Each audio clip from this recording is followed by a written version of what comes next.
everybody, Death Stalker here. So I thought I'd talk to you all about the long-term effects of crashing on motorcycles.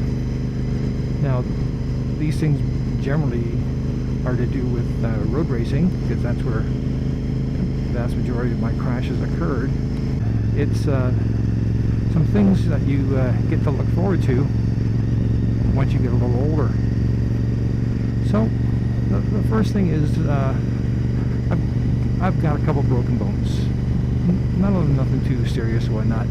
However, what you find is one of them is my collarbone, and even though it is healed up, every once in a while you get the pain in the shoulder, especially on cold and damp days, which is something you're going to find with pretty well every injury around.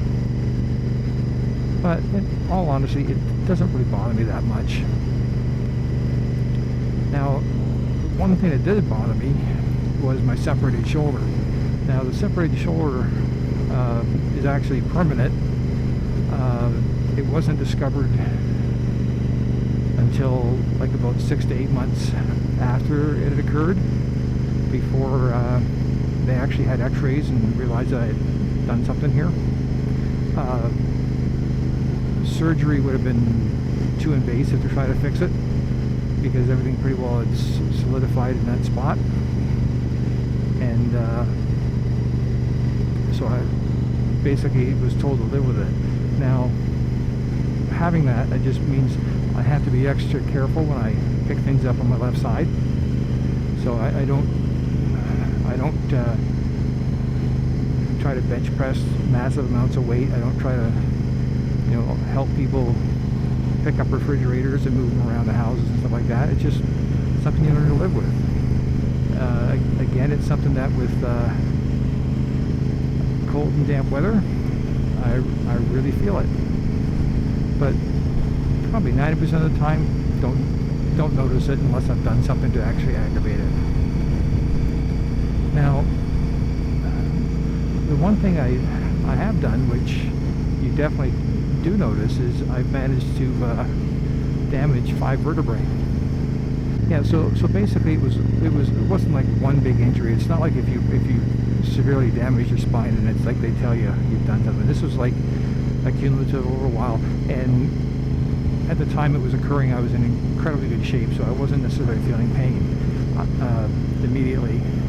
It's not saying that you don't feel it, but they weren't severe crashes. One of the guys who was racing at the same time I was used to have several heavy crashes a race weekend, because he was pushing an obsolete Suzuki motorcycle well past its limit to get wins. And this guy at 27 years old walked like an 80-year-old man. His back was, without a word, totally effed up. And I can't even imagine what it'd be, sort of pain he'd be like now at this age. I haven't talked to him for 20 years, so I don't know. But the back is something you really have to be careful, because it is the main supporting structure of your body. Now, what aggravated my back was actually my left hip socket. And the interesting part about that was it was a nothing crash as far as crashes go, but it just happened to be that thing where something, happened in a perfect situation where I managed to damage both my ankles and technically both my ankle sockets and my left hip socket. So I actually suffered through that for probably about 5 years before I finally, my doctor had suggested going to see a chiropractor, and I did, and it took him literally 2 minutes to find out that, or it took him like 2 minutes to discover that my hip socket was wrecked. And he put it back where it was supposed to. I put my hip, or to put my hip joint back where it's supposed to be. And it hurt like hell that day, but you know what? The next day it was like the first time in 5 years I was actually without severe pain. So the end result is I have to go see this chiropractor every 3 to 5 weeks to get things put back in order. And that's something you're going to have to get used to if you've managed to hurt yourself in a lot of crashes. So hopefully you're in a place where you have good healthcare coverage. We don't here, so I actually have to pay for it out of my pocket, but it's not too expensive. The ankle socket was something else that sort of took me by surprise. It's funny and kind of sad the same way, is that I can actually just sit there and just move my my foot forward and back, and you can actually hear the clunking sound from my ankle. Now the right one is actually worse than the left, and it's the right one that actually where the foot goes too far up into the socket and gets everything all the tendons and ligaments all messed up. So it's something that again has to be sort of maintained. Now again, this is a chiropractor taking care of all that. Now the next thing is as you get older, you start getting arthritis in various joints and whatnot, and I've got it in a couple of my fingers. My left fingers, I have it a little bit, but it's not too bad. But my right finger, I have 3 fingers where it's very painful certain times of the day, and it's actually directly related to a crash where I had come off on my bike, and what happened was my fingers got pinched between the handlebars, the brake lever, and the ground. And without a word of a lie, I believed I had cut my fingers off. That's how much it hurt.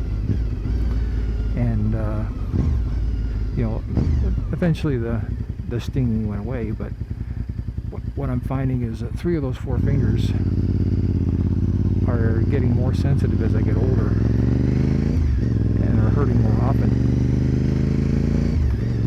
So it's just something that you're going to have to look forward to, or not look forward to, if you've endured a lot of crashes. But again, this is not just motorcycle related.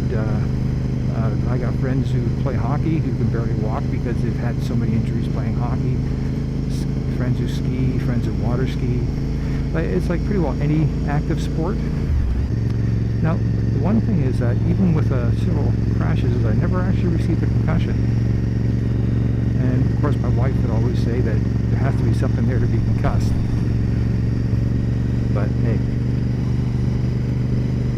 4 out of 5 voices in my head say I'm just fine.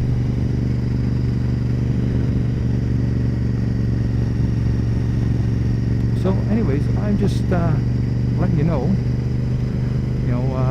I've been riding for 30 plus years, and even though I have a bunch of things that hurt me and whatnot, I know I can't ride as much as I used to. Like, one nice thing about this particular bike is it has a very short range, which pretty well matches the lighter now, because the idea of riding a bike for 6-7 hours at a time, it's not going to happen at this age.